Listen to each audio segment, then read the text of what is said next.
Imagina despertar con los dedos entumecidos, y no porque dejaste la ventana abierta, sino porque el frío vive dentro de tu casa. No hay calefacción, no hay supermercados, no hay medicina moderna, solo paredes de barro, escarcha en el aire. Y una pregunta que se repite cada mañana: ¿quién no sobrevivió esta noche? Durante más de 1000 años, millones de personas enfrentaron este mismo enemigo, el invierno. Una estación que no solo era fría, era letal. Cuando caían las hojas y el viento soplaba más fuerte, no era solo el cambio de clima, era el anuncio de una batalla por la vida. Hoy pensamos en el invierno como una época de mantas, chocolate caliente y vacaciones. Pero para un campesino medieval era todo lo contrario: miedo, oscuridad, hambre, enfermedad y la constante amenaza de no ver la próxima primavera. Y sin embargo, sobrevivieron. El invierno medieval no fue una experiencia uniforme a lo largo de los 10 siglos que abarcó esta época. Imagina por un momento a un campesino del siglo X en las costas de Inglaterra, experimentando inviernos relativamente suaves gracias al periodo cálido medieval, y compáralo con un agricultor del siglo XV en los mismos campos, luchando contra temperaturas que congelaban ríos enteros durante semanas. Estas personas, separadas por apenas 5 siglos, vivían en mundos climáticos completamente diferentes, aunque sus tierras fueran las mismas. Entre los siglos IX y XIV, Europa experimentó lo que los climatólogos han denominado el período cálido medieval. Durante esta época, las temperaturas en muchas regiones europeas eran entre 1 y 2 grados centígrados, más altas que en la actualidad. Esto permitió que cultivos como la vid se extendieran hasta regiones septentrionales como Inglaterra, donde hoy sería impensable su cultivo natural. Los inviernos, aunque seguían siendo duros en comparación con nuestros estándares modernos, resultaban más benignos y cortos. Las nevadas eran menos frecuentes en zonas como la península ibérica o el sur de Francia, y los ríos raramente se congelaban por completo, permitiendo que el comercio fluvial continuara durante todo el año en muchas regiones. Sin embargo, a partir del siglo XIV, el clima europeo comenzó a cambiar drásticamente. La llamada Pequeña Edad de Hielo transformó el continente con temperaturas cada vez más frías que persistirían hasta el siglo XIX. Los glaciares alpinos avanzaron, engullendo pueblos enteros que habían existido durante siglos en valles que ahora se convertían en mares de hielo. En las costas del Báltico, el mar llegaba a congelarse con tanta solidez que se establecían rutas comerciales sobre el hielo entre Suecia y Finlandia. En el sur de Europa, regiones que raramente habían visto nieve comenzaron a experimentar inviernos que paralizaban toda actividad durante semanas. Este dramático enfriamiento no fue gradual ni constante. Se caracterizó por extremos impredecibles, con algunos inviernos excepcionalmente fríos, seguidos por otros relativamente templados, aumentando la incertidumbre y dificultando la planificación agrícola.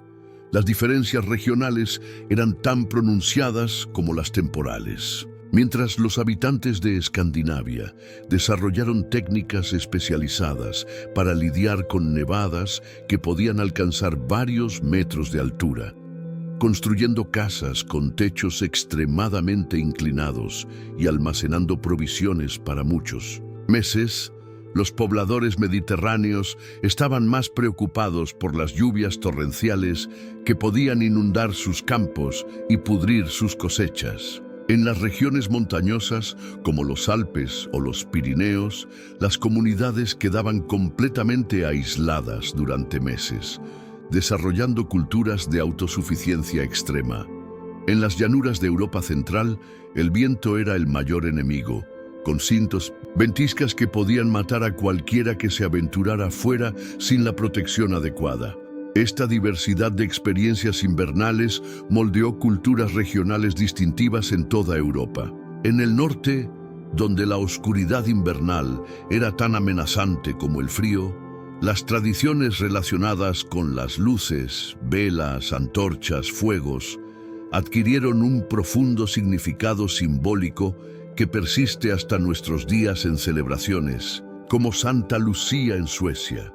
En las regiones mediterráneas, donde el invierno significaba principalmente lluvia, los sistemas de drenaje y la gestión del agua se convirtieron en preocupaciones arquitectónicas fundamentales. Las casas alpinas, con sus enormes graneros para almacenar heno y grano suficiente para alimentar a humanos y animales durante meses de aislamiento, contrastan fuertemente con las viviendas costeras construidas para resistir los vientos marítimos. El invierno medieval no fue uno solo, sino muchos, cada uno con sus propios desafíos y soluciones, cada uno moldeando distintivamente a las comunidades que debían enfrentarlo año tras año.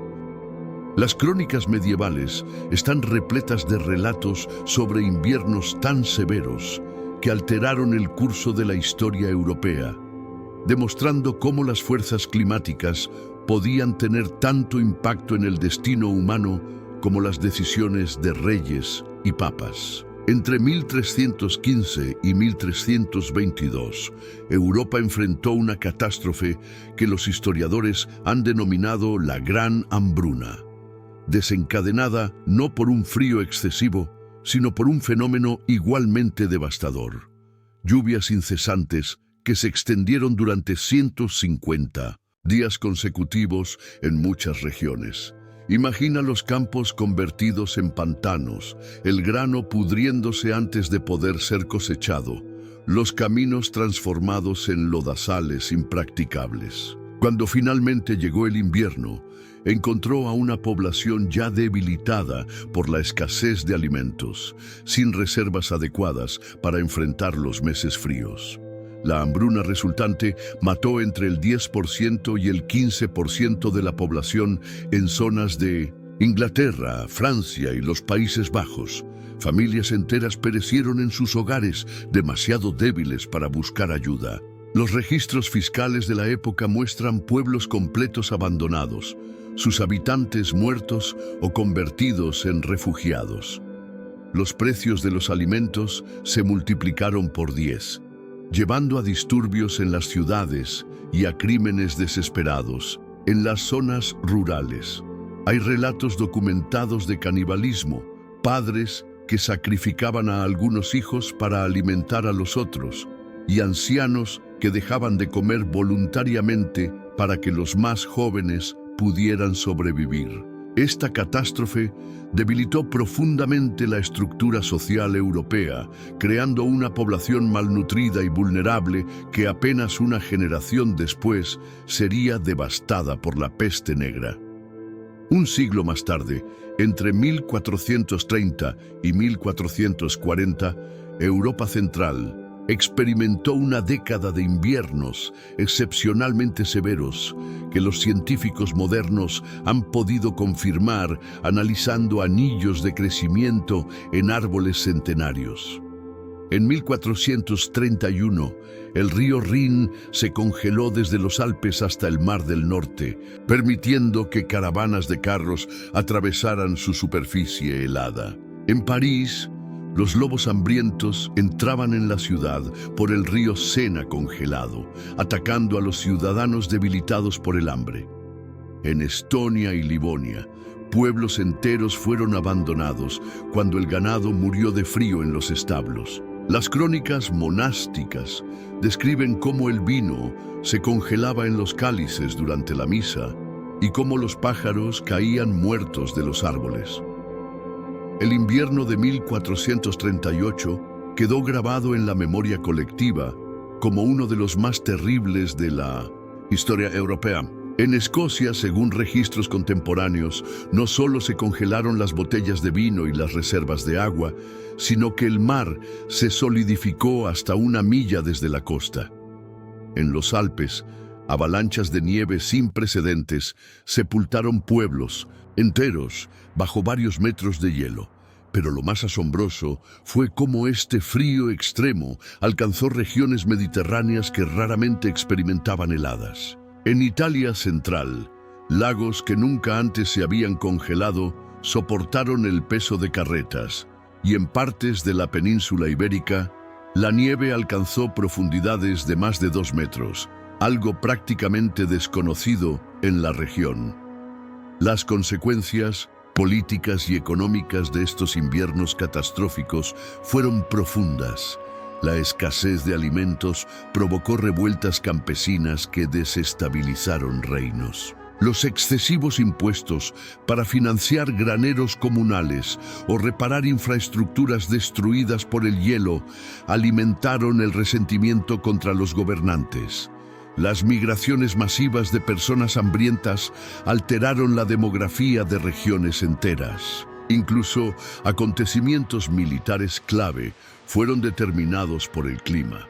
Invasiones detenidas por nevadas inesperadas, asedios abandonados cuando los suministros se agotaron debido a inviernos prolongados, rutas comerciales reconfiguradas cuando los puertos tradicionales quedaron bloqueados por el hielo. Estos episodios extremos revelan una verdad fundamental sobre la sociedad medieval: su extrema vulnerabilidad ante las fluctuaciones climáticas. Sin tecnología moderna para predecir, mitigar o superar los efectos del clima, las comunidades medievales vivían en un equilibrio precario que podía romperse con un solo invierno excepcionalmente duro. Esta vulnerabilidad no solo definió la experiencia cotidiana de millones de personas, sino que moldeó decisiones políticas, flujos migratorios, desarrollos tecnológicos y adaptaciones culturales que reverberarían a través de los siglos. Los inviernos que cambiaron la historia no fueron simplemente fenómenos meteorológicos, fueron fuerzas primordiales que recordaban constantemente a la humanidad los límites de su poder frente a la naturaleza. Para comprender verdaderamente cómo experimentaban el invierno las personas medievales, debemos mirar más allá de los hechos climáticos y adentrarnos en su mundo interior, en las imágenes y símbolos que daban sentido a esta estación desafiante. Las representaciones visuales del invierno en el arte medieval nos ofrecen una ventana privilegiada a esta mentalidad. En los calendarios iluminados de los libros de horas, pequeñas obras maestras reservadas para los nobles, el invierno aparece personificado de formas que nos resultan sorprendentemente familiares. Un anciano encorvado calentándose junto al fuego, campesinos matando cerdos, leñadores recogiendo madera en bosques nevados. Estas escenas no eran simples decoraciones, constituían un lenguaje visual que recordaba a todos, desde el campesino analfabeto hasta el clérigo erudito, el ritmo inmutable de las estaciones y las tareas necesarias para la supervivencia.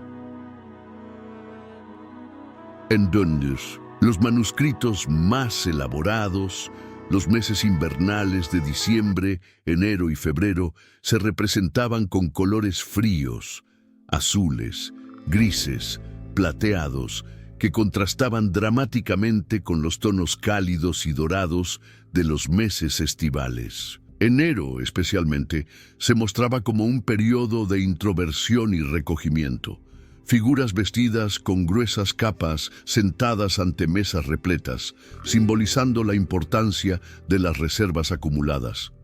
Febrero, a menudo representado con ancianos, calentándose las manos sobre braseros, encarnaba la fragilidad humana ante los elementos. Estas imágenes no solo tenían valor estético, servían como recordatorios visuales de lo que significaba cada periodo del año, instruyendo incluso a quienes no podían leer sobre los preparativos necesarios y las precauciones a tomar. El Simbolismo del invierno en la mentalidad medieval era profundamente ambivalente. Por un lado, representaba la muerte, la escasez y el peligro. Los predicadores a menudo usaban metáforas invernales para hablar del pecado, comparando el alma endurecida por la maldad con la tierra congelada que no puede dar frutos. Las historias populares estaban repletas de espíritus malignos que acechaban durante las largas noches de invierno, aprovechando la oscuridad para hacer daño a los incautos. El temor a los espíritus del invierno no era mera superstición, reflejaba la muy real amenaza de muerte que la estación traía consigo.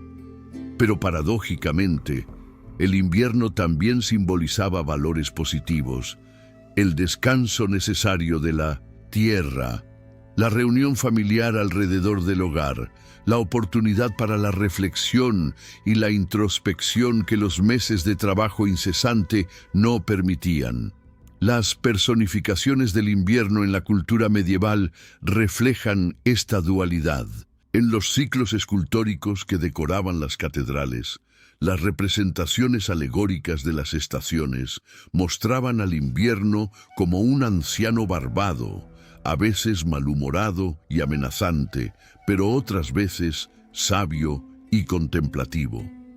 En algunas tradiciones populares, especialmente en regiones germánicas, el invierno se personificaba como una anciana llamada Frau Holle o Madre Nieve, figura ambivalente que podía ser generosa con los trabajadores y cruel con los perezosos.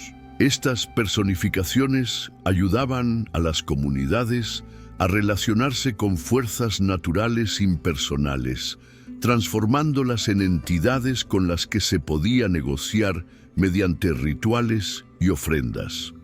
En la literatura y la poesía, el invierno servía como potente metáfora para explorar temas de pérdida, endurecimiento y renovación espiritual. Los grandes poetas medievales, como François Villon, utilizaban imágenes invernales para reflexionar sobre la vejez y la mortalidad. En su famosa Balada de los ahorcados, el frío invernal se convierte en símbolo del abandono social y espiritual. En la tradición místico-religiosa, el invierno representaba el periodo de aridez espiritual que precede a la iluminación, similar a cómo la tierra aparentemente muerta bajo la nieve estallará en vida con la primavera. Los místicos alemanes como Meister Eckhart encontraban en el invierno una poderosa metáfora para el desierto interior que el alma debe atravesar para encontrarse con Dios. Este rico tejido de representaciones, símbolos y metáforas nos muestra que el invierno medieval no era simplemente una realidad física a soportar, sino un complejo constructo cultural que integraba aspectos prácticos, espirituales y psicológicos. Para aquellas comunidades, entender el invierno no solo significaba conocer técnicas de supervivencia, sino también encontrar sentido en el sufrimiento, esperanza en la oscuridad y significado en el ciclo aparentemente implacable de escasez y abundancia.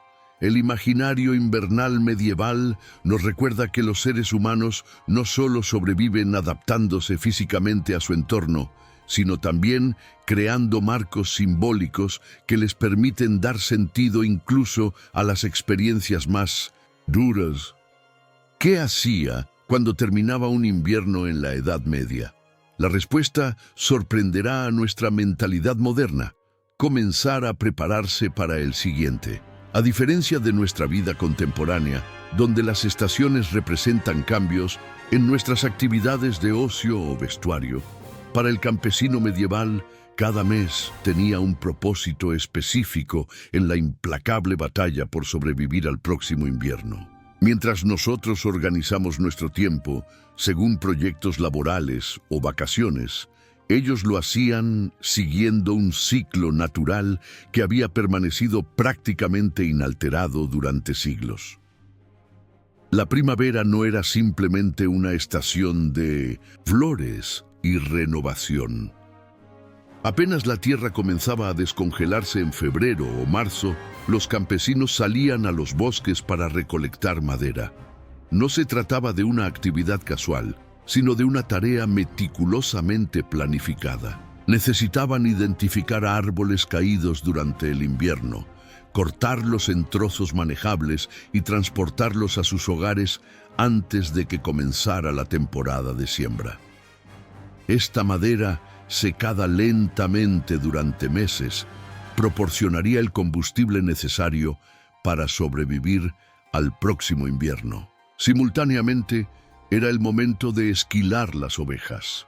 La lana, ese material precioso que determinaría la capacidad de una familia para mantenerse caliente meses después, debía procesarse con meticulosa atención, lavada, cardada, hilada y almacenada para la confección posterior de prendas y mantas. El verano, lejos de ser un tiempo de relajación, representaba el período de planificación más intenso. Mientras los cultivos crecían, los campesinos evaluaban constantemente las condiciones. Había suficiente lluvia. Se veía saludable el ganado. Las abejas producían suficiente miel para reservas. Cada observación influía en decisiones críticas. ¿Cuántos animales podrían mantener durante el invierno? ¿Qué extensión de tierra dedicarían a cultivos de reserva? ¿Cuánto forraje necesitarían almacenar? Los niños recogían bayas y frutos silvestres que las mujeres transformaban en conservas y mermeladas. Cada hora de luz solar se aprovechaba al máximo, conscientes de que cada fruto no recogido o cada hierba no recolectada podría significar una comida menos durante los meses de escasez. Con la llegada del otoño, la preparación alcanzaba su punto culminante en una frenética carrera contra el tiempo. Septiembre y octubre eran meses de cosecha intensa y preservación inmediata. El grano debía recolectarse, aventarse, molerse parcialmente y almacenarse en condiciones que impidieran su deterioro por humedad o plagas. Las verduras de temporada, cebollas, zanahorias, nabos, puerros, se clasificaban, las más perecederas para consumo inmediato, las más resistentes para almacenamiento en bodegas frescas y otras para procesos de conservación como el encurtido o la deshidratación. Las frutas se convertían en sidras, vinagres o se secaban para convertirse en valiosas fuentes de energía durante el invierno.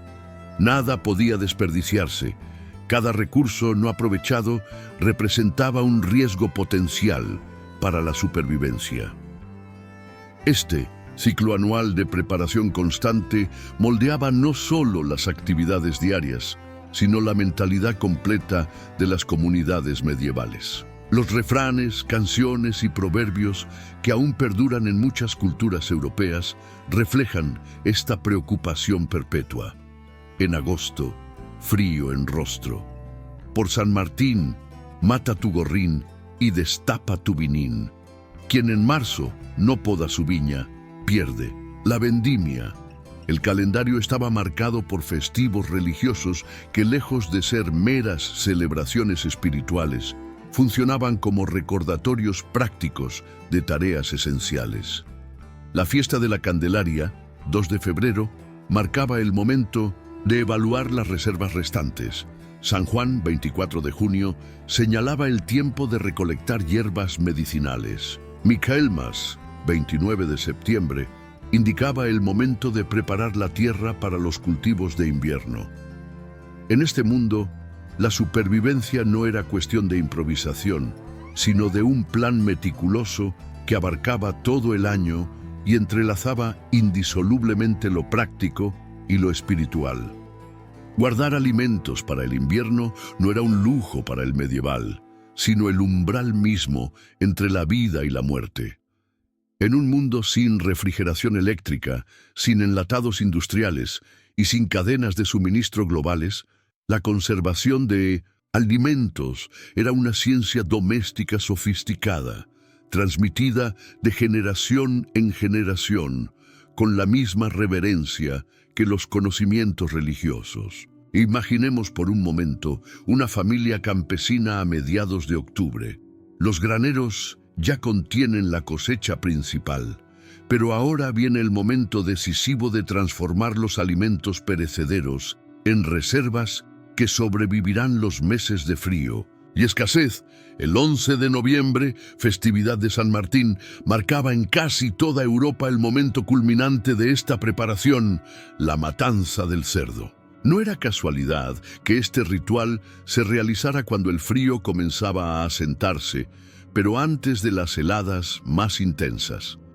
La temperatura era ideal para manipular la carne sin riesgo de putrefacción rápida, permitiendo su procesamiento meticuloso. Un solo cerdo podía proporcionar hasta 100 kilos de carne, suficiente para sustentar a una familia durante meses si se procesaba correctamente. El evento requería la participación de toda la comunidad. Hombres para el sacrificio y descuartizamiento, mujeres para la preparación de embutidos y salazones, ancianos supervisando el proceso con su experiencia acumulada, niños aprendiendo mientras ayudaban en tareas menores. Nada se desperdiciaba. La sangre se convertía en morcillas, las vísceras en patés y embutidos de consumo inmediato, los huesos en caldos, la piel en chicharrones y la grasa en manteca que serviría como conservante y para cocinar durante todo el invierno. La salmuera y el ahumado eran técnicas fundamentales para la conservación prolongada. La carne se sumergía en soluciones altamente concentradas de sal que eliminaban la humedad y creaban un ambiente hostil para las bacterias. Después de varios días, se sacaba y se colgaba en habitaciones especiales donde el humo de maderas aromáticas como el roble, el haya o el nogal completaba el proceso de conservación, aportando además sabores distintivos. Las piezas más gruesas, como jamones y paletas, podían mantenerse comestibles durante más de un año si el proceso se realizaba correctamente. El ahumado no solo se aplicaba a la carne de cerdo, pescados como el arenque, la trucha o el salmón también se procesaban así en regiones costeras o cercanas a ríos, proporcionando vital proteína para los meses de escasez. El mundo vegetal exigía sus propias técnicas especializadas. Las verduras como repollos, nabos y zanahorias se sometían a fermentación láctica en barriles de madera o tinajas de barro, generando el chucrut y otros encurtidos que no solo se conservaban durante meses, sino que aportaban vitamina C, esencial para prevenir el escorbuto durante el invierno. Las cebollas y los ajos se trenzaban en ristras que se colgaban del techo en lugares secos y ventilados. Las frutas se deshidrataban al sol o en hornos de baja temperatura, transformándose en pasas, orejones y ciruelas pasas que conservaban gran parte de sus nutrientes en un volumen reducido. Las manzanas y peras más resistentes se almacenaban en capas de paja dentro de bodegas frescas donde podían mantenerse en buen estado durante meses, si se revisaban periódicamente para eliminar las piezas que comenzaban a pudrirse. Los granos constituían el pilar fundamental de la alimentación. Invernal, trigo, centeno, cebada, avena y mijo se almacenaban en graneros elevados del suelo para protegerlos de la humedad y los roedores. Estos edificios, a menudo comunales en las aldeas más pobres, representaban la diferencia entre la supervivencia colectiva y la hambruna.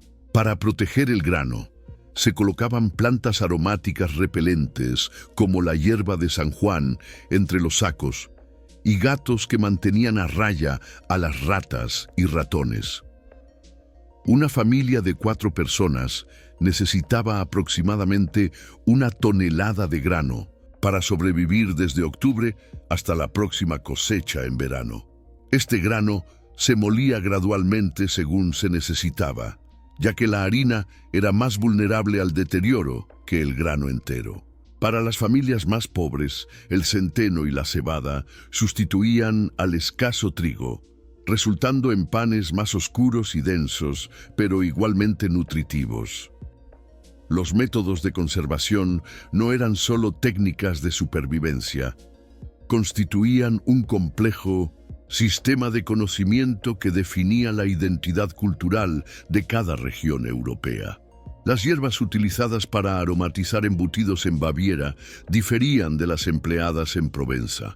Las técnicas de ahumado en Escandinavia contrastaban con las de salazón mediterráneas. Los encurtidos de Europa Oriental tenían poco en común con los escabeches ibéricos. Estos sabores distintivos, nacidos de la necesidad de conservación, se convertirían con el tiempo en patrimonios gastronómicos regionales que perduran hasta nuestros días. Mientras muchos campesinos medievales aún estaban ocupados cosechando los últimos frutos del verano, ya debían pensar paradójicamente en la cosecha del año siguiente. Antes de que el suelo se endureciera completamente por las heladas, era esencial sembrar los llamados cultivos de invierno, cereales capaces de germinar en otoño, permanecer dormidos bajo la nieve durante los meses más fríos y despertar con nuevo vigor en la primavera temprana. Esta práctica, aparentemente contradictoria para nuestra mentalidad moderna, representaba una de las estrategias más sofisticadas del calendario agrícola medieval. Los campesinos sabían que plantar trigo, centeno o espelta justo antes del invierno les daría una ventaja crucial en la primavera, cuando estos cultivos ya estarían establecidos, mientras otros apenas comenzaban a sembrarse. El momento exacto para esta siembra otoñal era objeto de minuciosa observación de señales naturales. No existían calendarios precisos ni predicciones meteorológicas, pero generaciones de experiencia acumulada habían enseñado a reconocer indicadores sutiles. La primera escarcha matutina, la migración de ciertas aves, el cambio en la coloración de determinadas hojas silvestres. En muchas regiones, festividades religiosas servían como marcadores temporales. Por San Miguel, el trigo al campo y la miel al tonel, decía un antiguo refrán, asociando la festividad del 29 de septiembre con el momento ideal para comenzar la siembra. Demasiado temprano, y las semillas germinarían excesivamente antes del frío, quedando vulnerables. Demasiado tarde, y no tendrían tiempo de establecerse mínimamente antes de las heladas. Este equilibrio delicado podía determinar el éxito o fracaso de la cosecha del año siguiente. Las técnicas empleadas para esta siembra invernal eran resultado de siglos de adaptación y experiencia colectiva. Los campesinos sembraban más densamente de lo normal, anticipando que un porcentaje de semillas no sobreviviría al invierno. Usaban variedades específicas de cada cereal, seleccionadas generación tras generación por su resistencia al frío. En regiones particularmente expuestas al viento, como las llanuras del norte de Europa, creaban surcos más profundos para proteger las semillas. En zonas montañosas propensas a avalanchas o deslizamientos, construían terrazas y muros de piedra para estabilizar el terreno. Algunas comunidades cubrían parcialmente los campos sembrados con rastrojos o ramas de pino, creando un aislamiento natural contra las temperaturas más extremas. Estas técnicas variaban enormemente según la geografía local, el microclima y las tradiciones regionales, demostrando la increíble adaptabilidad del conocimiento agrícola medieval. La angustia que acompañaba a esta siembra otoñal era palpable en las comunidades campesinas. A diferencia de las siembras primaverales, cuyos resultados se verían en meses, estos cultivos invernales representaban una apuesta a largo plazo con la supervivencia familiar como premio. Los ancianos recordaban años en que inviernos particularmente severos habían destruido campos enteros, obligando a comunidades a consumir las semillas reservadas para la siembra siguiente, iniciando ciclos devastadores de hambruna. Rituales religiosos acompañaban frecuentemente la siembra. Bendiciones de los campos, procesiones con reliquias de santos protectores, oraciones específicas para cada tipo de cultivo. Estos rituales no eran mera superstición. Cumplían una función psicológica crucial, proporcionando consuelo y esperanza frente a la incertidumbre, creando un sentido de control compartido sobre fuerzas naturales frecuentemente impredecibles y devastadoras. La protección de los campos sembrados contra animales hambrientos constituía otro desafío fundamental. Durante el invierno, cuando su alimento natural escaseaba, ciervos, jabalíes, conejos y otros animales silvestres veían en los campos recién sembrados un banquete tentador.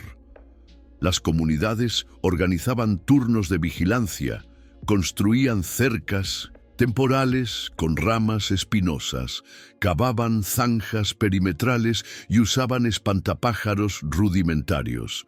En algunas regiones se permitía la caza limitada de estos animales durante el invierno, proporcionando proteína adicional mientras se protegían los cultivos. Los señores feudales frecuentemente entraban en conflicto con sus campesinos por este tema, ya que muchos nobles consideraban la caza como un privilegio exclusivo, incluso cuando los animales amenazaban la subsistencia de la comunidad. Estas tensiones quedaron reflejadas en numerosas revueltas campesinas y en cuentos populares donde el cazador furtivo se presenta como héroe que desafía la injusticia de leyes que protegían más a los animales que a las personas. Cuando los primeros vientos fríos comenzaban a soplar en octubre, la atención de los medievales se volcaba ansiosamente hacia sus hogares. La casa no era simplemente un lugar donde vivir, era la fortaleza contra el implacable asedio del invierno. A diferencia de nuestras viviendas modernas, diseñadas principalmente para el confort, las casas medievales eran estructuras de supervivencia, concebidas con un propósito primordial: conservar el calor y proteger a sus habitantes de los elementos. La diversidad de estos refugios a través de Europa refleja la ingeniosa adaptación a condiciones locales. Desde las casas largas escandinavas con sus tejados de turba aislante, hasta las compactas viviendas mediterráneas de gruesos muros de piedra que mantenían el interior fresco en verano y retenían el calor en invierno. La construcción típica para la mayoría de campesinos consistía en una estructura de madera rellenada con una mezcla de barro, paja y estiércol animal, conocida como adobe o cop en distintas regiones. Este material compuesto proporcionaba un aislamiento sorprendentemente efectivo cuando estaba bien mantenido. Las casas de los más pobres tenían suelos de tierra apisonada, mientras que las familias más acomodadas podían permitirse suelos de madera que, aunque más fríos, aislaban mejor de la humedad del terreno. Los techos, generalmente construidos con vigas de madera y cubiertos con paja, cañas o turba, según los materiales disponibles localmente, debían tener la inclinación adecuada, suficiente para que la nieve resbalara en vez de acumularse, pero no tan pronunciada que los vientos pudieran arrancarla. En regiones particularmente ventosas, como las costas atlánticas, las casas se construían parcialmente hundidas en el terreno para minimizar la exposición a las corrientes de aire. La preparación para el invierno incluía un meticuloso mantenimiento de estas estructuras. Las grietas que inevitablemente aparecían en las paredes debido a la contracción de los materiales durante el verano debían ser rellenadas con nueva mezcla de barro. Las ventanas, simples aberturas en muchos casos, se cubrían con telas enceradas, vejigas de animales tensadas que proporcionaban cierta translucidez. o simples postigos de madera que se cerraban durante las noches y tormentas. Solo las viviendas de los ricos contaban con vidrios en las ventanas, y estos eran pequeños, gruesos y frecuentemente verdosos o amarillentos. La puerta principal, punto vulnerable por donde se escapaba gran parte del calor, se reforzaba con baños pesados colgados del dintel y se sellaban sus bordes con trapos o musgo. En muchas regiones se construía un pequeño vestíbulo de entrada que funcionaba como esclusa térmica, manteniendo el aire frío fuera cuando se accedía a la casa principal.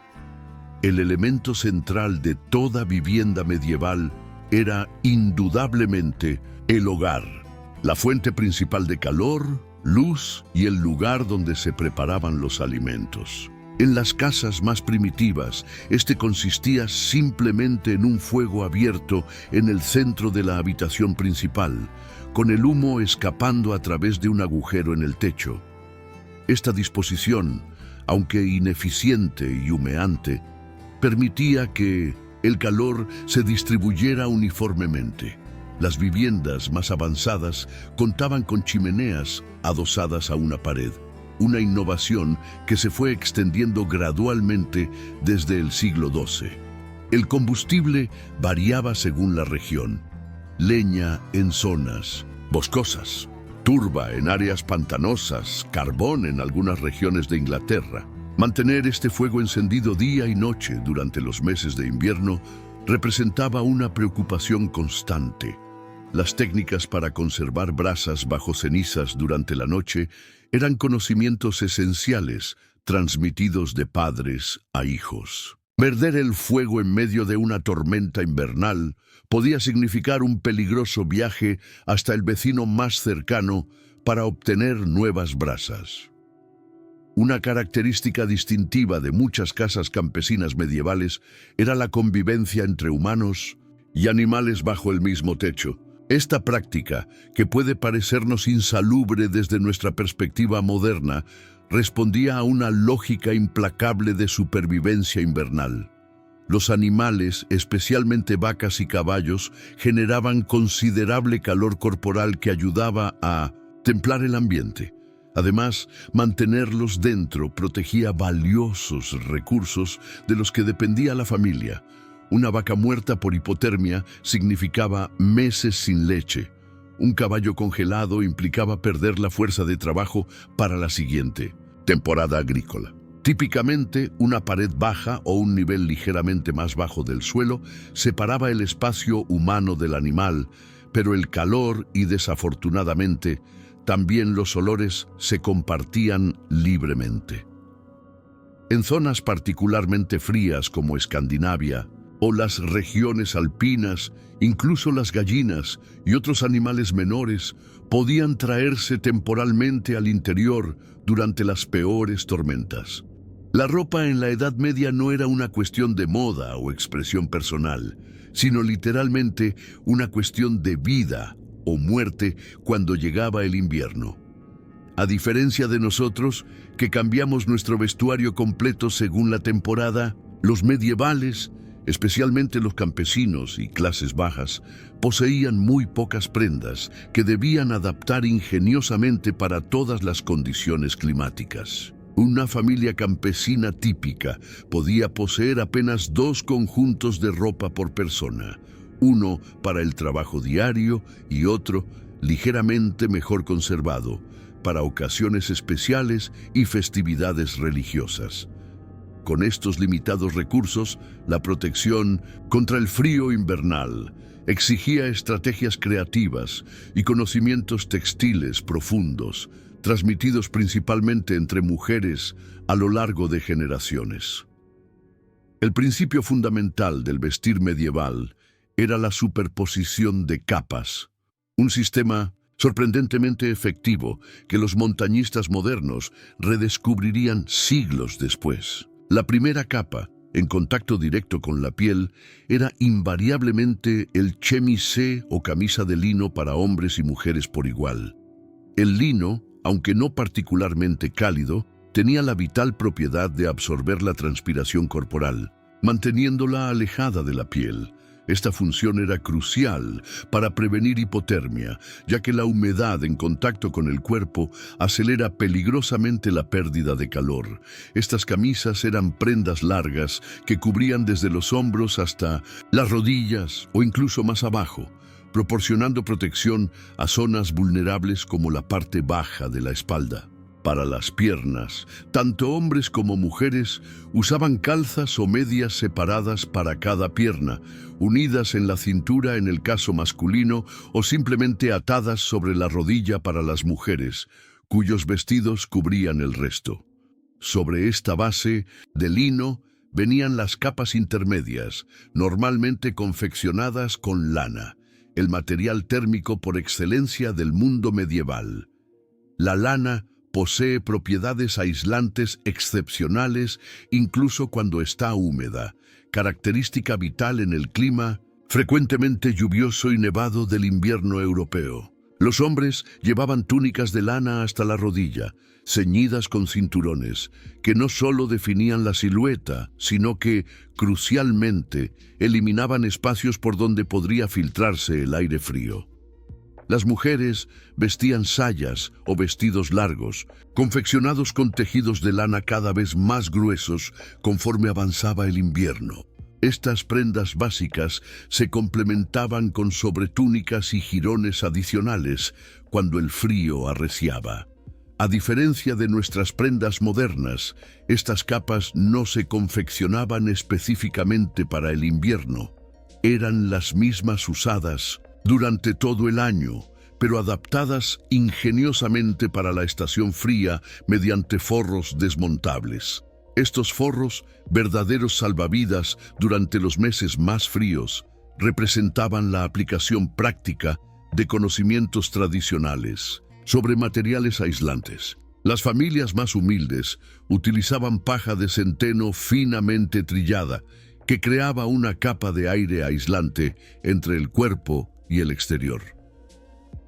Quienes podían permitírselo empleaban pieles de animales comunes: conejo para las zonas menos expuestas, oveja para las más frías y ocasionalmente piel de gato, apreciada por su particular densidad y resistencia. Estos forros se cosían temporalmente a las prendas exteriores mediante puntadas largas que podían deshacerse fácilmente cuando terminaba el invierno, permitiendo así que una misma prenda sirviera para todas las estaciones. La reutilización era absoluta. Cuando las pieles se desgastaban demasiado para servir como forro, se transformaban en ribetes decorativos o en pequeñas piezas para proteger zonas particularmente sensibles como orejas y dedos. Las extremidades, especialmente vulnerables al frío, recibían atención particular. Los pies se envolvían primero en trapos de lino o lana, encima se colocaban calzas de lana gruesa y finalmente zapatos confeccionados con cuero curtido, frecuentemente impermeabilizados con grasa animal. En regiones donde la nieve era habitual, se desarrollaron técnicas para crear suelas exteriores de madera o corcho que aislaban del suelo helado. Las manos se protegían con mitones simples para los trabajos que requerían cierta destreza, o manoplas completamente forradas para las tareas exteriores más básicas. La cabeza, punto crítico de pérdida de calor, nunca quedaba desprotegida. Los hombres usaban gorros de lana o capuchas unidas a las capas exteriores. Las mujeres cubrían cabello y cuello con velos, tocas y cofias, que lejos de ser meros elementos decorativos, constituían protección esencial contra corrientes de aire. ¿Cómo lograbas mantener el calor cuando el viento helado atravesaba las paredes y la nieve se acumulaba en los tejados? En la Edad Media, vestirse para el invierno no era una cuestión de moda, sino de supervivencia. Imagina despertar una mañana de enero, cuando el aliento se condensa frente a ti y los dedos apenas responden al movimiento. No puedes simplemente subir la calefacción o ponerte un abrigo moderno. Dependes enteramente de lo que tus manos hayan podido crear durante los meses previos. La base de toda vestimenta medieval comenzaba con la prenda más íntima y fundamental, el chemise, una especie de camisa o vestido largo hecho de lino que cubría el cuerpo desde los hombros hasta las rodillas. Tanto hombres como mujeres la usaban como primera capa, acompañada de medias del mismo material que protegían las piernas del contacto directo con el frío. Esta prenda básica no era suficiente para los rigores del invierno, pero constituía el primer escudo contra las inclemencias del tiempo. Por encima del chemise, los campesinos medievales se colocaban una o dos túnicas de lana, ceñidas con un cinturón que cumplía una doble función: mantener la ropa pegada al cuerpo para conservar mejor el calor corporal y servir como soporte para pequeños utensilios cotidianos. La mayoría de personas poseían muy pocas prendas, avances inducidos, menudo solo una o dos mudas completas, por lo que estas túnicas eran las mismas que utilizaban durante el resto del año. El ingenio medieval se manifestaba en la adaptación. Cuando llegaba el invierno, cosían o añadían un forro interior de lana más gruesa o, si podían permitírselo, utilizaban pieles de animales como conejo, cordero o incluso gato doméstico para aumentar el aislamiento. Las mujeres complementaban su vestimenta con pañuelos que cubrían su cabello, no solo por modestia según las costumbres de la época, sino también como protección adicional contra el frío. Para salir al exterior durante las tareas inevitables, como buscar leña o atender a los animales, ambos sexos recurrían a capas o mantas confeccionadas con piel de oveja, sombreros de lana, capuchas que protegían tanto la cabeza como parte del rostro, guantes rudimentarios y bufandas. Estas prendas exteriores eran atesoradas y cuidadas con esmero, ya que representaban la diferencia entre sentir apenas el mordisco del frío o sufrir congelaciones que podían resultar en la pérdida de dedos o, en casos extremos, la muerte. En los inviernos más despiadados, cuando el viento cortaba como cuchillos y la nieve se acumulaba formando montañas blancas alrededor de las viviendas, la misma ropa que se usaba en el exterior se mantenía puesta dentro de las casas. Para muchos, incluso esta superposición de capas resultaba insuficiente para mantener a raya el frío. Podemos imaginar a familias enteras sentadas cerca del fuego, envueltas en todas las telas disponibles, compartiendo mantas y pieles, con los dedos entumecidos, intentando realizar tareas domésticas esenciales, mientras esperaban que la primavera llegara finalmente para liberarlos de su prisión helada. ¿Qué sensación produciría ver cómo tu aliento se condensa dentro de tu propia casa y sentir el viento colarse por cada grieta mientras la nieve se acumula fuera? Las viviendas medievales distaban mucho de ser los espacios cálidos y herméticos que conocemos hoy, construidas mayoritariamente con materiales disponibles en el entorno inmediato, madera, adobe y, para los más afortunados, piedra. Estas casas requerían adaptaciones específicas para enfrentar los rigores del invierno. Con la aproximación de los meses fríos, las familias dedicaban tiempo valioso a inspeccionar meticulosamente cada rincón de sus hogares. Las grietas y fisuras, inevitables en construcciones artesanales, debían sellarse con tela, barro, paja o mortero según los recursos disponibles. Esta tarea no era meramente cosmética. Cada apertura no sellada significaba una vía de entrada para el aire helado que podía hacer imposible mantener una temperatura soportable en el interior. Las ventanas, en caso de existir, raramente contaban con cristales, un lujo reservado para iglesias y casas nobles, por lo que debían cerrarse con tablones de madera, dejando quizás pequeñas aberturas que permitieran la entrada de una mínima luz diurna, mientras se intentaba mantener fuera el frío penetrante. El espacio habitable medieval típico consistía en una única estancia multifuncional. Allí, en pocos metros cuadrados, se desarrollaba toda la vida familiar. Era dormitorio, cocina y sala de estar. Para muchos campesinos existía además un espacio anexo donde albergaban a los animales durante las noches más frías.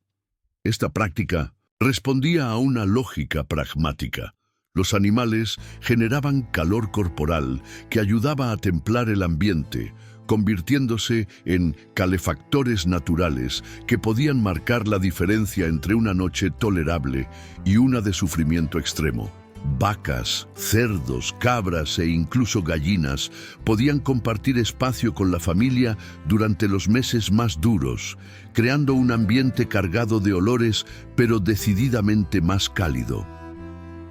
El elemento central indiscutible de toda vivienda era el hogar, un fuego abierto que ardía casi constantemente durante el invierno. Ubicado generalmente en el centro de la estancia, este fuego cumplía múltiples funciones. Calentaba el espacio, permitía cocinar los alimentos y proporcionaba la única iluminación disponible cuando caía la noche. Sin embargo, este sistema primitivo distaba mucho de ser eficiente o seguro. Las casas contaban con un agujero en el techo por el que, teóricamente, debía escapar el humo.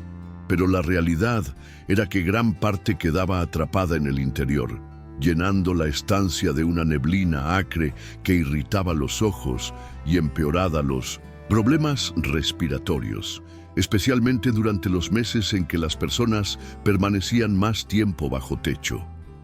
La iluminación representaba otro desafío considerable durante las largas noches invernales. Las velas de cera, aunque ideales, constituían un lujo inalcanzable para la mayoría de los campesinos.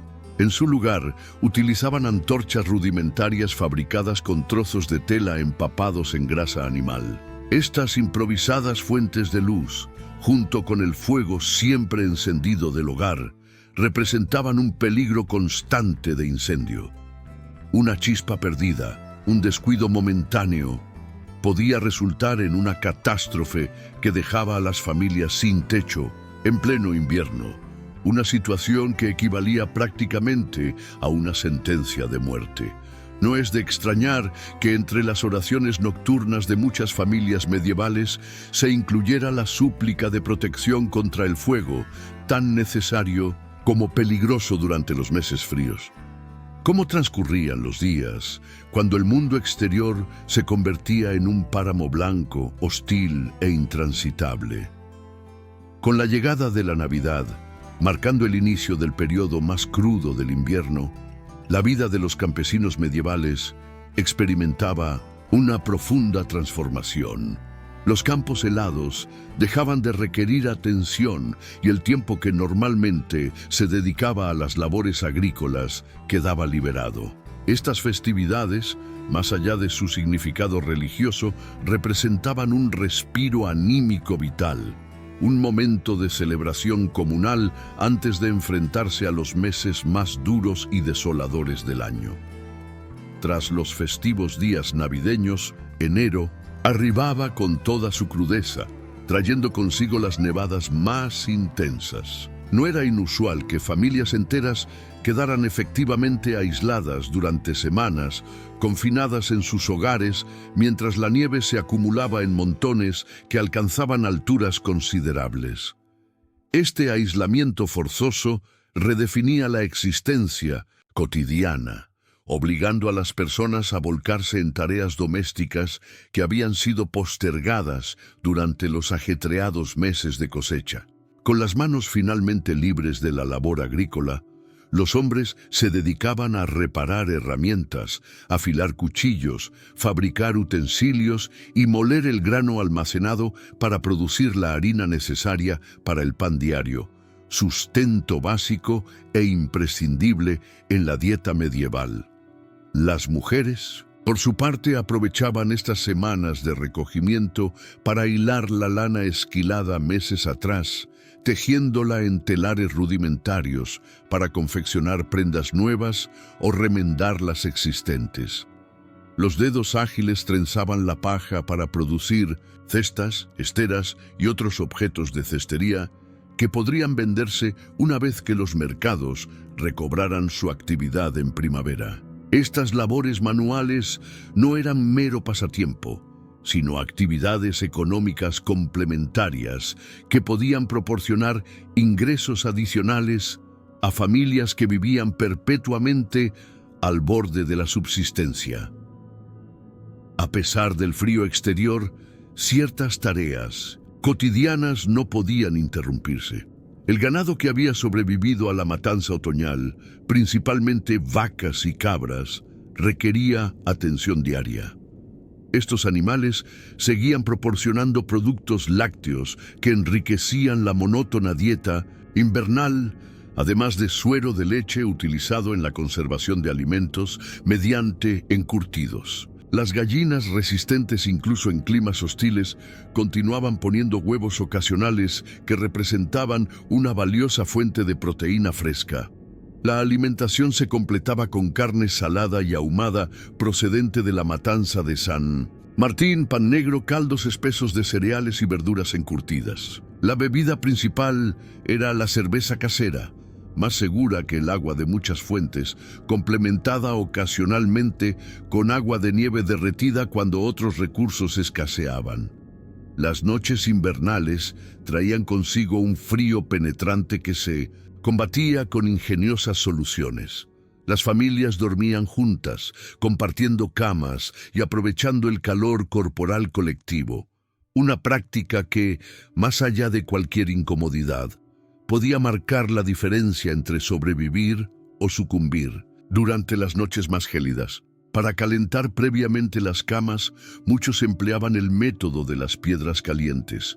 Colocaban rocas cerca del fuego hasta que se calentaban, las envolvían en tela para evitar quemaduras y las introducían entre las mantas para crear un foco de calor que hacía más tolerable el primer contacto con las frías sábanas. Este simple truco, transmitido de generación en generación, proporcionaba un pequeño pero significativo confort en un mundo donde los lujos escaseaban y cada pequeña comodidad era profundamente apreciada. A pesar de todas las precauciones y cuidados, las afecciones físicas acechaban a las comunidades medievales durante el invierno con una intensidad particular. El frío penetrante se colaba en los huesos, exacerbando dolencias crónicas como la artritis y el reumatismo, que convertían cada movimiento en un ejercicio de dolor para los ancianos y trabajadores, cuyas articulaciones habían soportado décadas de labor física extenuante. Más temible aún resultaba la neumonía, una sentencia de muerte casi segura en una época que desconocía los antibióticos. La combinación de aire frío, estancias llenas de humo, nutrición deficiente y hacinamiento creaba condiciones ideales para el desarrollo de infecciones respiratorias. Bastaba con que un miembro de la comunidad contrajera una enfermedad para que ésta se propagara rápidamente entre familiares y vecinos, creando oleadas de enfermedad que podían diezmar aldeas enteras. En la mayoría de los hogares era común encontrar a uno o más integrantes postrados en cama, consumidos por fiebres, dolores o afecciones diversas para las que no existía tratamiento efectivo. El arsenal medicinal disponible resultaba deplorable para los estándares actuales. Ante la ausencia de medicamentos reales, los enfermos debían conformarse con cerveza caliente, infusiones de hierbas con propiedades parcialmente medicinales y, si la suerte y el estatus social lo permitían, vino caliente especiado. Aunque estos remedios proporcionaban cierto alivio sintomático y consuelo psicológico, su capacidad para combatir infecciones graves era prácticamente nula. Las familias observaban, impotentes, cómo sus seres queridos se consumían lentamente, sabiendo que su recuperación dependía casi exclusivamente de la fortaleza de su propio sistema inmunológico, un sistema frecuentemente comprometido por años de nutrición deficiente y trabajo físico extenuante. Los niños constituían un grupo particularmente vulnerable durante estos meses oscuros. Sus cuerpos en desarrollo, con sistemas inmunológicos aún inmaduros, sucumbían con facilidad a enfermedades que un adulto podría superar. El peligro no provenía únicamente de los gérmenes. Los hogares medievales rebosaban de riesgos físicos para los pequeños. El fuego siempre encendido en el centro de la estancia representaba una amenaza constante de quemaduras accidentales. No era infrecuente que niños, especialmente los más pequeños, sufrieran heridas graves al acercarse demasiado a las llamas, buscando calor, o por simples descuidos durante el juego. Las infecciones secundarias derivadas de estas quemaduras, en un entorno con higiene limitada, podían resultar tan letales como la exposición directa al frío. Cuando la muerte finalmente llegaba, un visitante frecuente en los inviernos medievales, las familias enfrentaban un nuevo y macabro desafío: ¿qué hacer con el cuerpo del fallecido? Las normas religiosas y culturales exigían un entierro cristiano en tierra consagrada, preferiblemente lo antes posible tras el deceso. Sin embargo, la realidad invernal imponía obstáculos formidables. La tierra congelada, dura como piedra, hacía imposible la excavación de tumbas mediante métodos convencionales. Las intensas nevadas y caminos bloqueados podían impedir el transporte del cuerpo hasta el cementerio de la iglesia local. Esta situación creaba un dilema práctico con profundas implicaciones espirituales. Retrasar el entierro significaba mantener el cadáver en proximidad a los vivos durante periodos prolongados, algo que generaba tanto incomodidad psicológica como preocupaciones higiénicas. Las soluciones a este problema variaban según las circunstancias y recursos disponibles. En algunas comunidades, especialmente aquellas próximas a iglesias importantes, los cuerpos se depositaban temporalmente en criptas o almacenes cercanos al camposanto, esperando el deshielo primaveral. Las temperaturas bajo cero actuaban como conservante natural, retrasando la descomposición. Familias sin acceso a estos espacios consagrados recurrían a cobertizos o bodegas domésticas, manteniendo a sus difuntos lo más alejados posible de los espacios habitables. En casos extremos, particularmente en regiones montañosas, las familias intentaban lo imposible: excavar tumbas en tierra congelada, utilizando picos y agua hirviendo para reblandecer el suelo, o construir temporalmente túmulos de piedra que serían desmontados en primavera para realizar un entierro apropiado cuando la tierra se hubiera ablandado.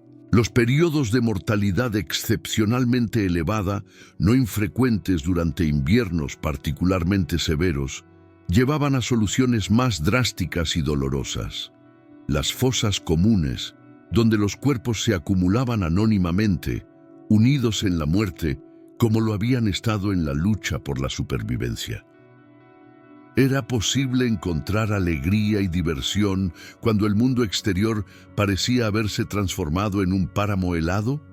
Sorprendentemente, las gentes medievales demostraron una capacidad extraordinaria para crear espacios de esparcimiento incluso en las circunstancias más adversas. Una vez completadas las tareas domésticas imprescindibles, cuando el día se extinguía temprano y las largas noches invernales se desplegaban ante ellos, las familias buscaban formas de ocupar su tiempo que aliviaran la monotonía y mantuvieran a raya la melancolía que fácilmente podía instalarse en el espíritu durante los meses oscuros.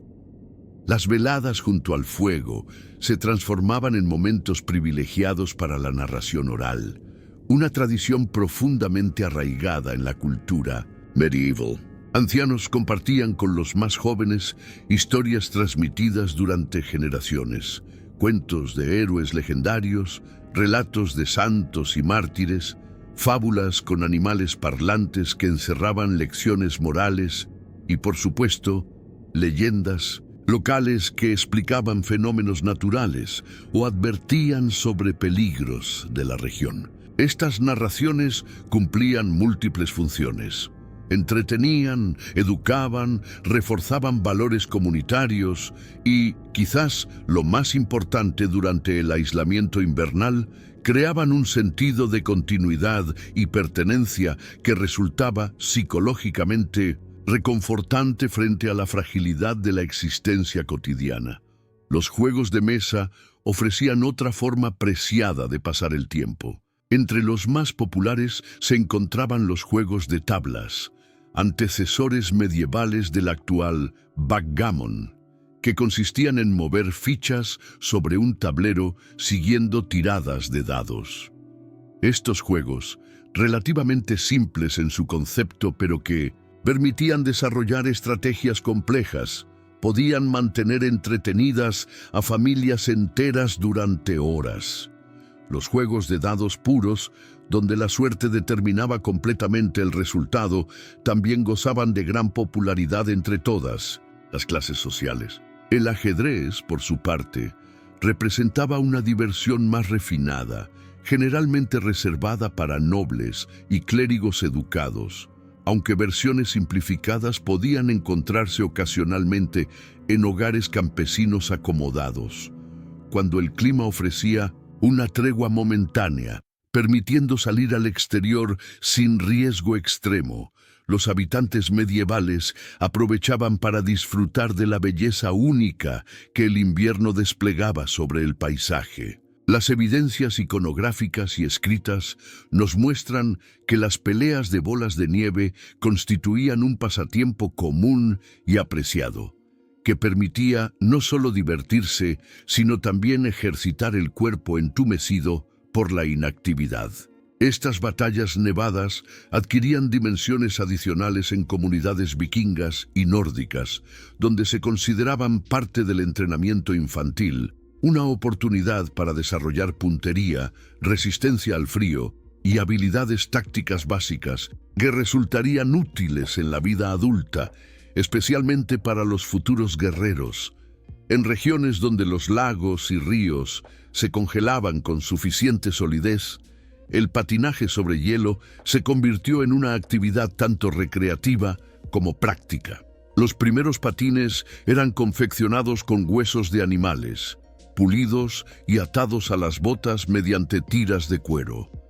Estos implementos primitivos permitían deslizarse sobre superficies heladas, aunque con menor eficiencia que los patines posteriores. Con el avance de la metalurgia, aparecieron hacia el final de la Edad Media los primeros patines con cuchillas de hierro que revolucionaron esta práctica, permitiendo movimientos más rápidos y controlados. En zonas como Escandinavia, Inglaterra y los Países Bajos, el patinaje no era mero entretenimiento. Constituía, además, un medio de transporte invernal que permitía desplazarse entre comunidades cuando los caminos tradicionales quedaban bloqueados por la nieve. A través de estas actividades compartidas, los medievales construían pequeños oasis de normalidad y alegría en medio de la desolación invernal. La risa provocada por un relato humorístico, la emoción de una victoria en el juego de tablas, la sensación de libertad al deslizarse sobre un lago congelado o la simple camaradería de una batalla de bolas de nieve. Todos estos momentos fugaces pero intensos alimentaban la esperanza y fortalecían los vínculos comunitarios. En una época donde la supervivencia dependía en gran medida de la cohesión social, estas experiencias compartidas resultaban no solo placenteras, sino fundamentales para mantener el tejido humano que sustentaba la vida colectiva. Así, incluso, En los momentos más oscuros del invierno, pequeñas luces de humanidad brillaban en cada hogar, recordando a sus habitantes que, tras la noche más larga, siempre llegaba un nuevo amanecer. ¿Cómo se sentía ver los primeros rayos cálidos de sol después de meses de oscuridad y frío? Para las gentes medievales, pocos momentos del año podían compararse con la emoción del deshielo, cuando la naturaleza comenzaba lentamente a despertar de su letargo invernal. Febrero traía consigo las primeras señales de cambio. La nieve empezaba a derretirse, formando pequeños arroyos que serpenteaban entre los campos antes congelados, y el sol permanecía visible durante más horas, anunciando que lo peor había quedado atrás. Este despertar no era repentino, sino gradual. La tierra, aún parcialmente congelada, comenzaba a ablandarse lo suficiente para permitir los primeros trabajos agrícolas. Los campesinos, pálidos después de meses recluidos en sus hogares, salían al exterior con renovada energía para iniciar las labores que marcarían el ritmo de los próximos meses. Sus rostros, todavía marcados por el recuerdo del frío y la escasez, se iluminaban con esperanza mientras evaluaban los campos que pronto volverían a cultivar, comprobando qué plantas habían sobrevivido al invierno y cuáles debían replantarse. Las semillas de trigo, cebada y centeno que habían sido plantadas en otoño y habían permanecido dormidas bajo la nieve, ahora retomaban su crecimiento. Los campesinos observaban con atención estos primeros brotes verdes, pues de su vigor dependería en gran medida la cosecha de verano. Un invierno particularmente duro podía haber dañado estos cultivos esenciales, obligando a realizar nuevas siembras con las escasas semillas guardadas para emergencias, reduciendo así las reservas alimentarias para los meses venideros y poniendo en riesgo la seguridad alimentaria de la comunidad. Los animales también respondían al llamado de la primavera. El ganado que había permanecido largas temporadas en establos y corrales podía finalmente salir a pastar en los prados reverdecidos. Las ovejas, ya liberadas de su espeso manto invernal durante la esquila primaveral, retozaban con sus corderos recién nacidos. Los cerdos que habían sobrevivido al sacrificio otoñal osaban libremente en bosques y campos comunales, alimentándose de raíces y brotes tiernos. Esta renovada actividad animal no solo alegraba el paisaje, sino que prometía nuevas fuentes de alimento: leche fresca, quesos, huevos en mayor abundancia y eventualmente carne para aquellas familias que pudieran permitirse sacrificar algún animal antes de la próxima matanza.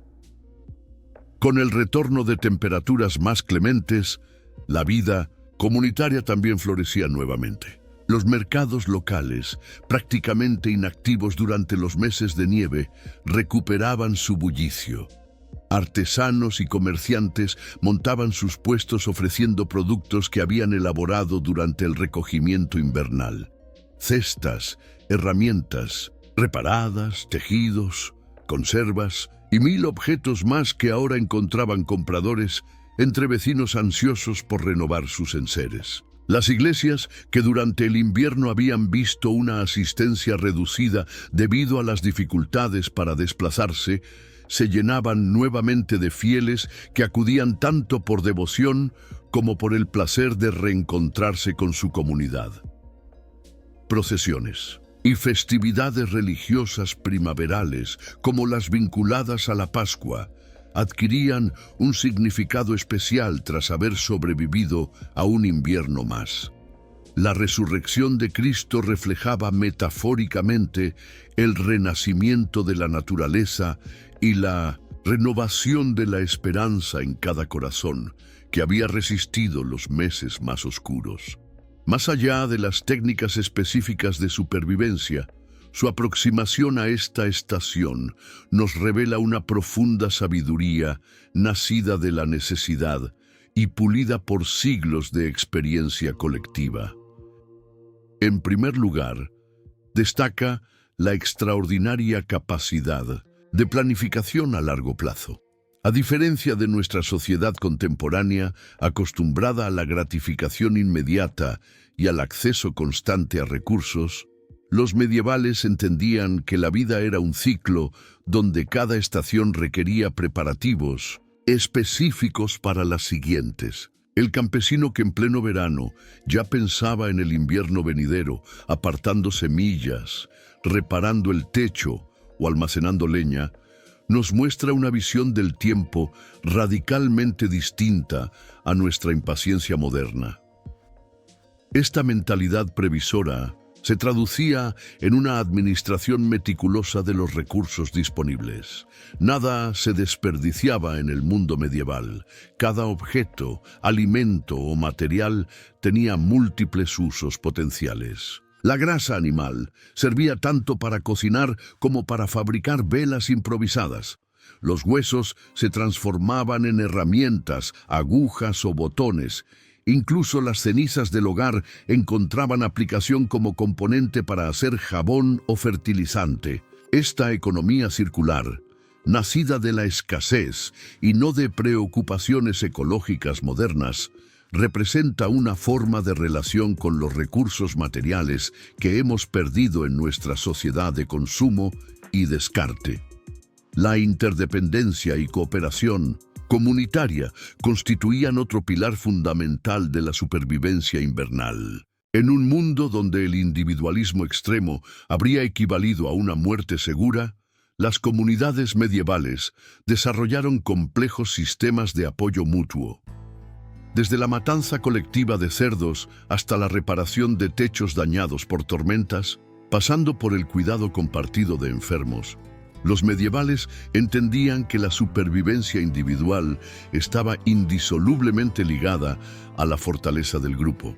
Esta solidaridad forzosa pero efectiva creaba vínculos que trascendían las diferencias personales, forjando comunidades resilientes, capaces de enfrentar adversidades que habrían resultado insuperables para individuos aislados. La relación con el tiempo también adquiría dimensiones particulares durante el invierno. Acostumbrados a ritmos marcados por la naturaleza, los medievales aceptaban el letargo invernal como parte necesaria del ciclo vital. No luchaban contra la oscuridad temprana ni pretendían mantener el mismo nivel de actividad que durante los meses cálidos. En lugar de ello, adaptaban sus rutinas al ritmo impuesto por el sol, aprovechando las largas noches para actividades imposibles durante el agitado periodo de cosecha. Reparar, crear, transmitir conocimientos, fortalecer vínculos familiares. Esta flexibilidad rítmica, esta capacidad de fluir con los ciclos naturales, en lugar de imponerles nuestra voluntad, constituye quizás una de las lecciones más valiosas y olvidadas del pasado medieval. Finalmente, el invierno medieval nos revela una relación particular con la adversidad y el sufrimiento. Para aquellas personas, las dificultades no eran anomalías que debían evitarse a toda costa, sino realidades inherentes a la condición humana que había que enfrentar con entereza. Cada invierno superado añadía capas de resiliencia psicológica, fortaleciendo la confianza en la propia capacidad para resistir momentos adversos. El sufrimiento no se negaba ni se ocultaba, se integraba en la experiencia vital como parte del precio que debía pagarse por el privilegio de existir. Esta actitud, alejada tanto del hedonismo moderno como de la resignación fatalista, les permitía encontrar pequeñas alegrías en medio de circunstancias objetivamente difíciles y mantener intacta la esperanza cuando todo parecía conspirar contra ella. ¿Cuántas de nuestras costumbres actuales son ecos lejanos de aquellas estrategias de supervivencia medieval? Aunque vivimos en un mundo radicalmente transformado por la tecnología, muchas de nuestras tradiciones invernales hunden sus raíces En aquel pasado donde el frío era un enemigo mortal, contra el que había que armarse con ingenio y previsión. La celebración de la Navidad, aunque hoy asociada principalmente a su dimensión religiosa y comercial, conserva elementos que nos conectan directamente con los festines medievales que precedían a los meses de escasez. El árbol perenne decorado, las luces que combaten la oscuridad, las comidas abundantes compartidas en familia. Todos estos elementos nos hablan de aquella necesidad ancestral de crear un oasis de calidez y abundancia antes de enfrentar lo desconocido. Nuestras recetas tradicionales invernales también conservan la memoria de técnicas de conservación medievales. Los embutidos, dulces especiados, panes densos y nutritivos, guisos contundentes y bebidas calientes con especias que asociamos a los meses fríos, tienen su origen en métodos que permitían aprovechar al máximo los alimentos disponibles, cuando la tierra no producía. Las especias que añadimos a vinos calientes y postres navideños no solo aportan sabor, originalmente servían como conservantes naturales y se creía que ayudaban a prevenir enfermedades durante los meses más propensos a infecciones respiratorias. Incluso nuestra tendencia moderna a acumular algunos kilos extra durante el invierno podría interpretarse como un eco lejano del instinto de reservar energía para los tiempos difíciles. La fabricación artesanal ha experimentado un renacimiento en nuestros días, con muchas personas redescubriendo el placer de tejer, hacer conservas, fabricar cerveza casera o elaborar pan. Lo que hoy consideramos hobbies relajantes eran para nuestros antepasados medievales actividades esenciales para sobrevivir al invierno. Sin embargo, al practicarlas, aunque sea sin la presión de la necesidad, conectamos inconscientemente con aquellas generaciones que nos precedieron. Nuestras manos repiten movimientos perfeccionados a lo largo de siglos, y en el proceso recuperamos una conexión con el pasado que trasciende explicaciones racionales y nos devuelve a ritmos más pausados, más acordes con los ciclos naturales. Incluso nuestros lugares de habitación conservan elementos nacidos de aquella lucha contra el frío. La chimenea, hoy elemento decorativo o complemento de calefacción en muchos hogares, fue durante siglos el corazón literal y metafórico de la vivienda. Su posición central, el espacio que se creaba a su alrededor para que la familia se reuniera, la manera en que su luz dorada transformaba la penumbra invernal en un refugio acogedor. Todo ello perdura en nuestro imaginario colectivo y se refleja en cómo diseñamos nuestros espacios de convivencia. Las alfombras gruesas, las cortinas pesadas, los techos bajos en construcciones tradicionales. Son adaptaciones arquitectónicas que responden a la necesidad ancestral de conservar el calor, ahora reinterpretadas como elementos estéticos.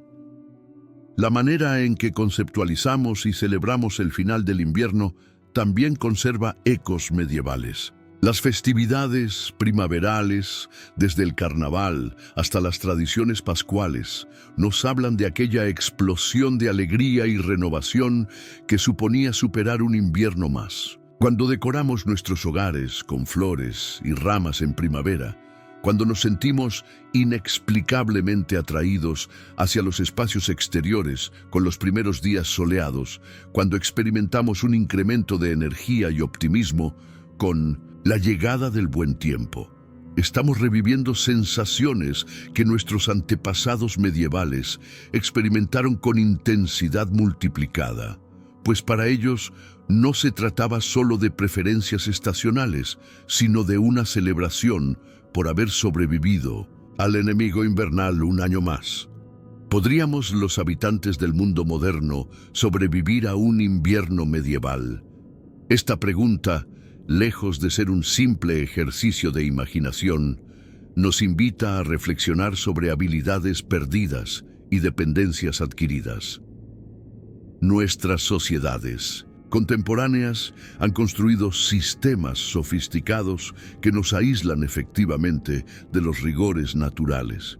La calefacción central, el aislamiento térmico, la iluminación eléctrica y la disponibilidad constante de alimentos frescos nos han permitido olvidar cuán hostil puede ser realmente el invierno. Hemos transformado una estación potencialmente mortal en un periodo estético, caracterizado por paisajes nevados contemplados desde la comodidad de hogares perfectamente aclimatados. Esta separación de los ciclos naturales ha traído consigo una pérdida significativa de conocimientos prácticos. Pocas personas actualmente sabrían cómo preparar alimentos para su conservación a largo plazo sin refrigeración, fabricar telas o prendas sin maquinaria industrial, mantener un fuego efectivo durante días sin agotarse o extraer el máximo valor calórico de una cantidad limitada de combustible.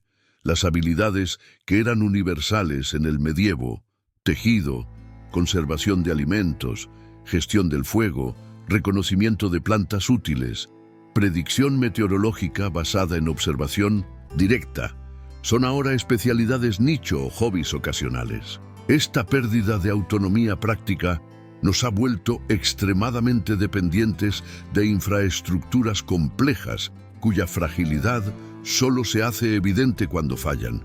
Sin embargo, los periodos de crisis nos devuelven ocasionalmente a realidades que nuestros antepasados medievales encontrarían familiares.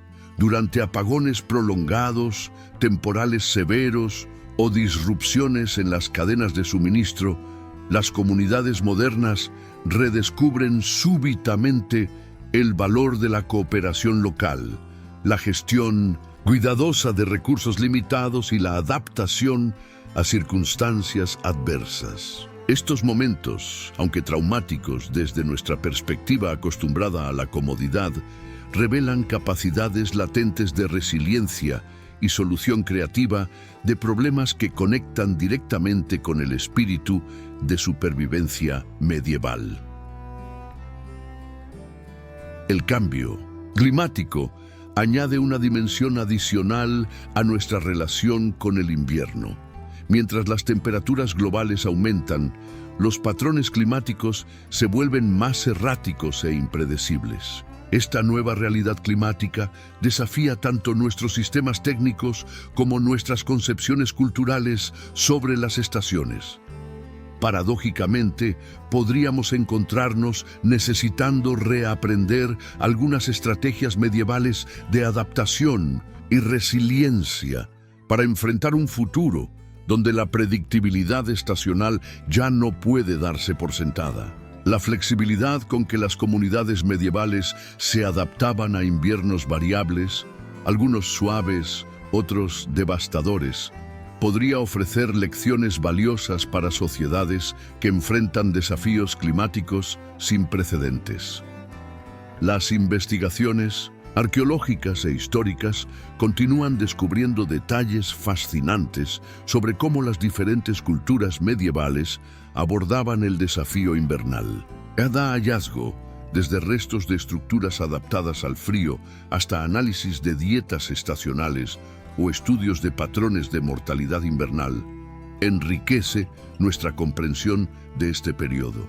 Más allá del valor académico, estos descubrimientos nos ofrecen perspectivas alternativas sobre cómo los seres humanos pueden relacionarse con los ciclos naturales. En un mundo donde buscamos urgentemente modelos más sostenibles de habitar el planeta, las soluciones ingeniosas de nuestros antepasados medievales, nacidas de la necesidad y refinadas a través de generaciones, pueden proporcionar inspiración para repensar nuestra propia relación con el entorno natural y sus ritmos. Al final, quizás la lección más valiosa del invierno medieval sea que la verdadera seguridad nunca ha residido en el control absoluto sobre la naturaleza, sino en la adaptabilidad, la previsión y los vínculos comunitarios. Nuestros antepasados Sobrevivieron a condiciones que hoy nos parecerían intolerables, no porque fueran físicamente superiores, sino porque habían desarrollado culturas exquisitamente adaptadas a los desafíos que enfrentaban. En esa capacidad de adaptación cultural, más que en cualquier tecnología específica, podría residir la clave para enfrentar los inviernos, literales y metafóricos, que el futuro nos depare. Mientras la nieve se derretía, formando pequeños riachuelos que nutrían los campos recién despejados, María observaba desde la puerta de su cabaña cómo su hijo menor, Pedro, corría entusiasmado entre los primeros brotes verdes. El invierno había sido particularmente duro este año. La familia había perdido a la abuela Elena, cuyos huesos ancianos no resistieron el frío de enero, y las reservas de grano habían menguado peligrosamente hacia el final de la estación. Sin embargo, aquí estaban, de pie bajo el sol tibio de marzo, con la certeza de que un nuevo ciclo comenzaba. Su esposo Juan ya trabajaba la tierra con el arado, preparándola para recibir nuevas semillas. Los vecinos habían salido también de sus refugios invernales, intercambiando saludos y noticias, compartiendo planes para los meses venideros. Algunos rostros faltaban, los muy jóvenes, los muy viejos, los enfermos que no pudieron resistir. Pero la comunidad, como un organismo resiliente, se adaptaba a estas pérdidas y continuaba su marcha hacia adelante. María pensó en el verano que se aproximaba, en las largas jornadas de trabajo que les esperaban, en la cosecha que, si Dios quería, sería abundante. Pensó también en el siguiente otoño, cuando nuevamente comenzarían los preparativos para enfrentar al implacable enemigo invernal. Y aunque sabía que no podían darse el lujo de bajar la guardia, que cada día debía aprovecharse para garantizar la supervivencia futura, se permitió un momento de simple alegría. Habían sobrevivido un año más, un invierno más. El sol calentaba su rostro con promesas de días mejores mientras observaba a Pedro recoger las primeras flores silvestres.